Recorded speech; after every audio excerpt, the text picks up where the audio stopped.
Hello guys, nandito ako ngayon sa McDonald's Marilao in front of SM Marilao. So dito ko aantayin ng grupong SCI Riders, no? At kami babiyahe papuntang Zambales sa Nagsasakub Resort. Time check, it's 2:30 AM ng umaga. So habang inaantay natin sila, paki-like and subscribe po ang aking channel. Salamat po.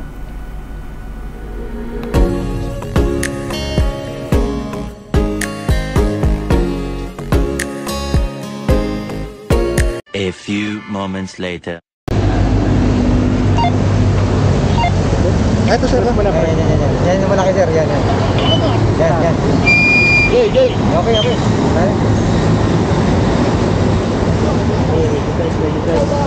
Narinig ka. Copy sir.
Okay, time check muna tayo. It's 3:30 AM in the morning. At on the way na kami to first stop namin sa Malolos, Bulacan. So mula sa monumento hanggang dun sa aming destinasyon na Cross River Resort ay may total na layo na 157 kilometers. Mga kulang-kulang 5 oras base sa Google Map na chinek namin. Since maganda ang panahon at madaling araw kami umalis, wala masyadong sasakyan, hoping maaga-aga kami siguro makakarating doon. At sana wala namang maging aberya sa aming biyahe. Makarating kami lahat ng safe sa aming destinasyon.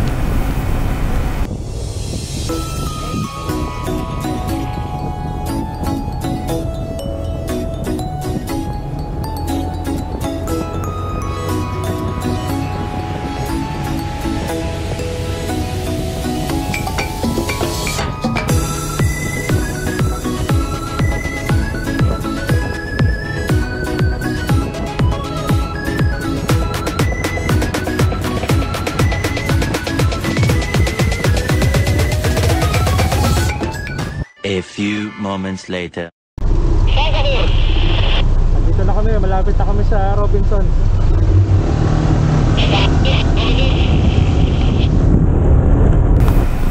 Dito sa lugar ng Tabang, Bulacan, nahati ang aming grupo. Ang kalahati ay nakabuntot sa akin at ang kalahati naman ay nauna na dun sa Malolos, sa may Robinsons. So akala nila kasama pa rin namin yung sinusundan nila, kaya nawala sila at sila ang nauna ngayon sa amin. So makita talaga pagbabiyahe sa mga ganito meron tayong mga suot na vest o uniform na at least madali mo makilala kung tama pa ba yung sinusundan mo. Sana sa susunod na collaboration ride naka-best na sana tayo lahat o naka-uniform.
Soju din, no?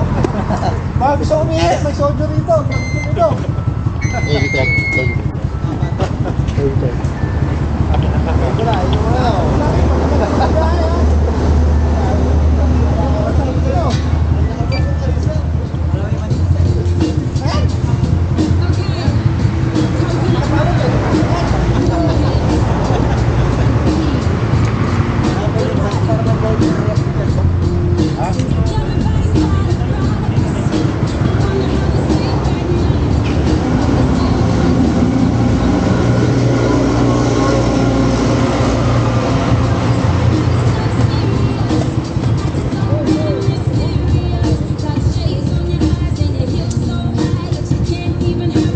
Tanggal yata yung order.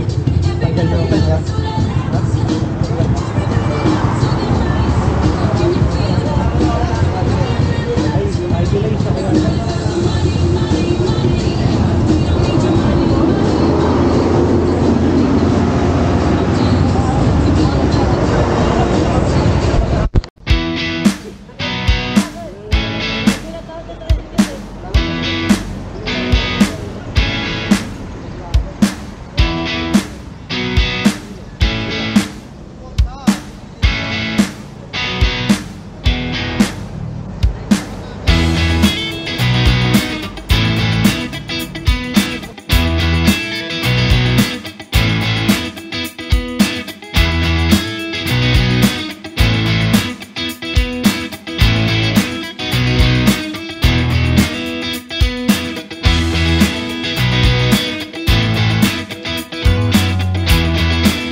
Welcome to Subic.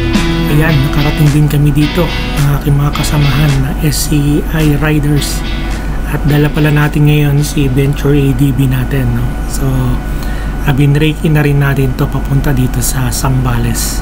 So, antay lang natin ng konti makasama and then we will proceed na dun sa next stopover namin is kumain sa resto. Gutom na kami lahat. So, time check natin, it's 6:50 ng umaga. Then, proceed na kami.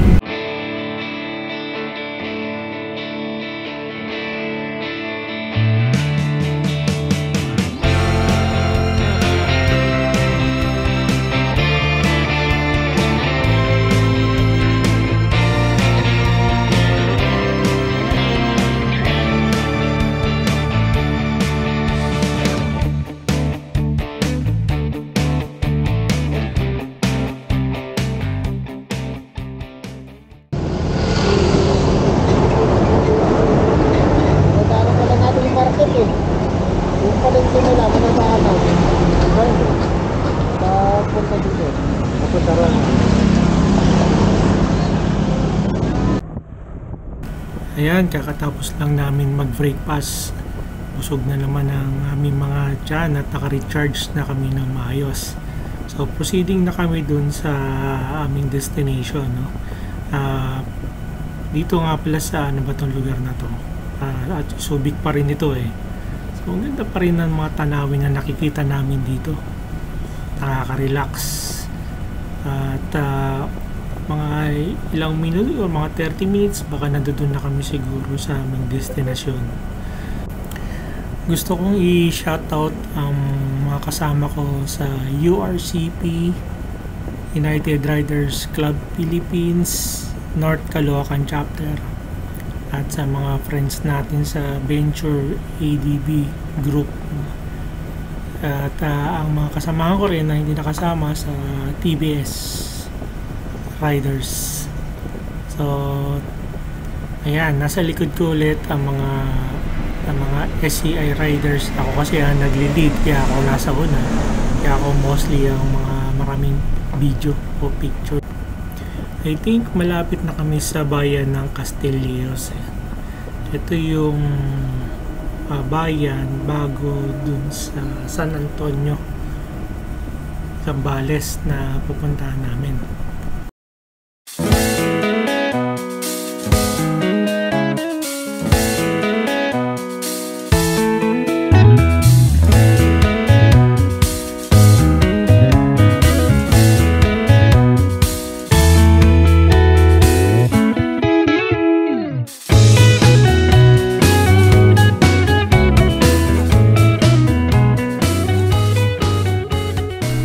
Alright, nandito na pala kami sa Castillejos. So meron dito sa may McDonald's na likuan, pakaliwa. Ito raw yung shortcut. Nag-traffic dito. Lalaki ng mga truck. Ito na nga pala yung daan na sinasabi na pakaliwa. Yung shortcut na may magandang view. O, tingnan natin kung ano ba makikita natin dito sa lugar na to. So, medyo naipit yata yung mga kasama ko. Tigil muna tayo dito saglit. Babagalan lang natin para makahabol sila.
guys, ang ganda nga na nakikita natin dito, mabundok dun sa part dun sa may bandang kaliwa ko. Oops, may mga lady riders dito sa harapan ko, mga residente dito. Alam, mga hindi naka-helmet, helmet kayo. Okay, so wow, ba talaga ganda ng mga tanawin na nakikita natin dito. Grabe, sarap tingnan, no? Oh, mga ganyang view. Wow, wow na wow. Sarap, sarap mag-ride pag ganyan lagi nakikita mo. Mukhang maliwanag ko na naman yata yung mga kasama ko, ha. Pero sige, medyo babagalan na muna natin ng konti. So pag ganito talaga yung mga place na napaka fresco tingnan, kahit na mataas na yung araw, pero hindi mo nararamdaman yung init kasi yung ihip ng hangin dito masarap lang hapin. Kakaiba talaga. Tapos maganyan pa yung makikita mong view. Wow, nakakatanggal ng pagod.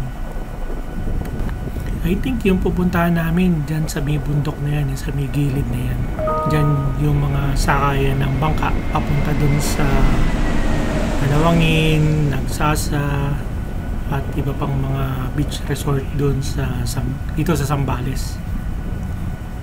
Actually, meron pa kaming isang gagawin, is bumili ng makakain na dadalhin namin dun. Pero parang kanina may palengke na kami nadaanan, mukhang yun na yata yung bilian.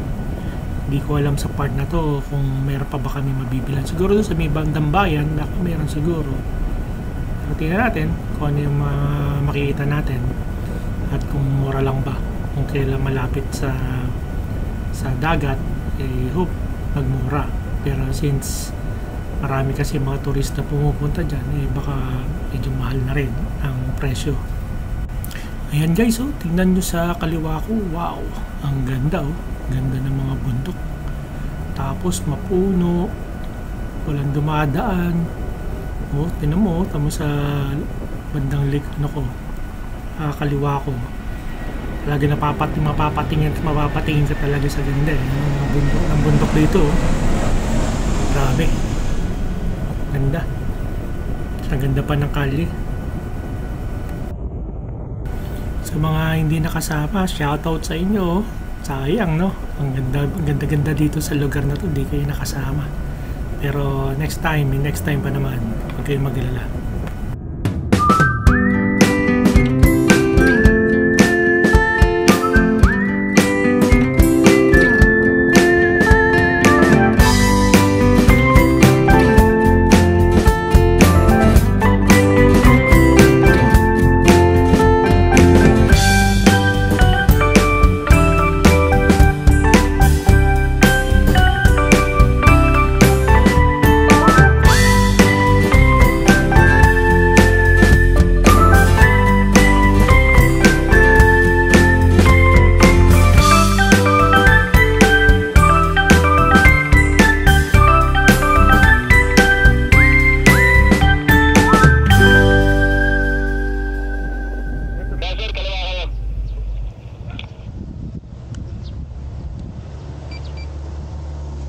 Pagdating sa dulo, may pakaliwang kali. So, dito ko na muna sila inantay kasi medyo malayo na yung agwat ko yata sa kanila.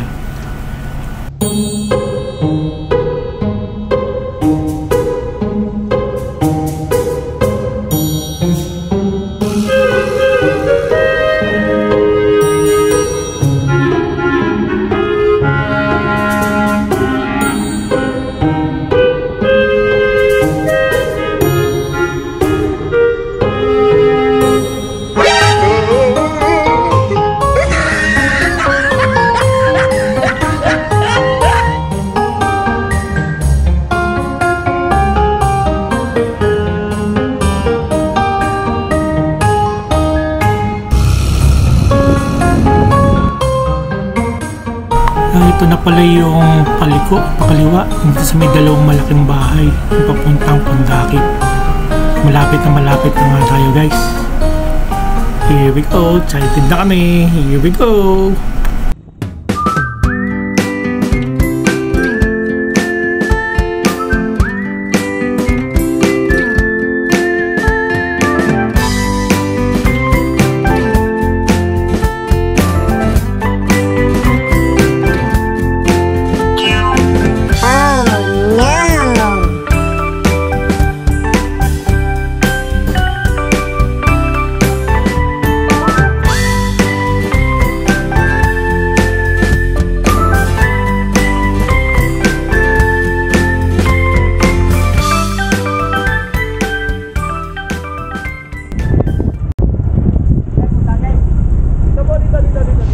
Saan yung mga billion sir na mga ano rito?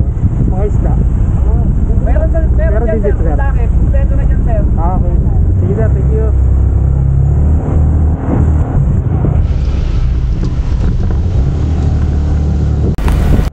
Ayan, binigyan na kami ng direction ni Kuya. So, tama. Sana tama nga yung sinabi niya na mayroon dito mga bilihan ng mga isda. O iba pa mga pagkain na pwede namin madala doon sa Nagsasa Beach Cove.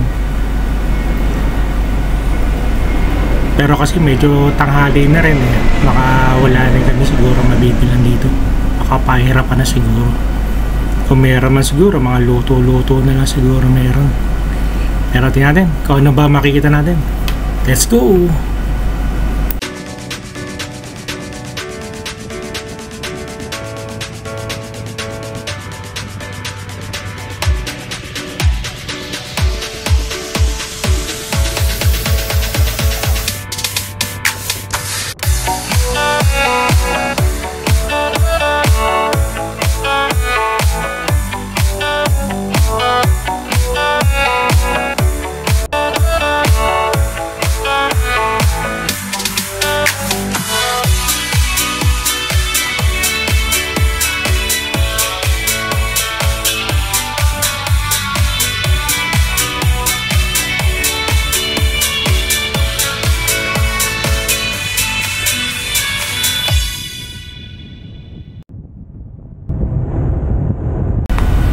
Ano kaya yung may pumito sa akin kanita?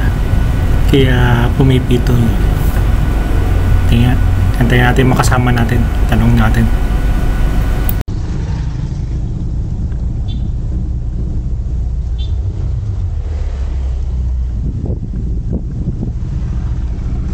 Ano yan doon? Stop daw, sir. Per use, sir. Para sa Road safety ano? Road safety. Road use ba yan? mental fee. Ah, okay. Balik tayo.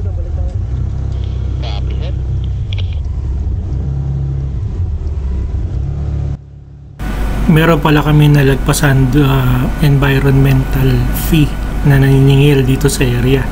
So babalik kami ngayon para makapagbayad ng environmental fee and users tax ba ito? I don't know kung anong tawag nila doon. Pero yung makasama ko nandun, binalikan muna namin. Ito na sila. Yan, nagbabayad ng 20 pesos dito sa area na to. Hala kasi napakaliit kasi ng sign nila kaya hindi mo mapapansin na dito pala ang bayaran no, ng environmental fee from ano ba to? Tourism ba to? Something. Ayun, parang ganun.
Okay, nandito na kami sa may Pundakit at hanapin na namin yung kausap namin dito na may-ari ng bangka at tutuluyan namin dun sa lugar at kung saan din namin pwedeng i-park yung aming mga motorsiklo. Sinusundan ngayon natin si Randy habang siya ang nagli-lead papunta dun sa kausap namin. Kaya sa bandang dulo kasi dun na yung drop off. Pwede mong ibaba yung mga gamit mo, then dun na rin ituturo nung mayari kung saan namin pwedeng i-park yung motor.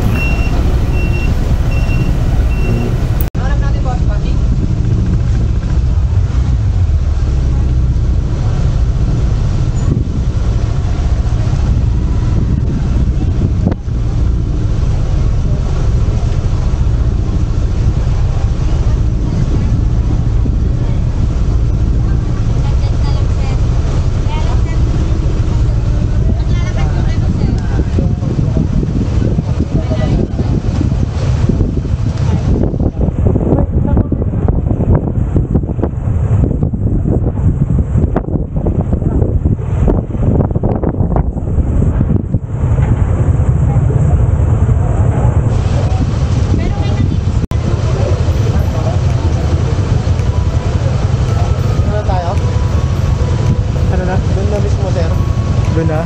May mabibila naman doon? Doon na mismo, meron naman daw nagtitinda daw. Meron naman.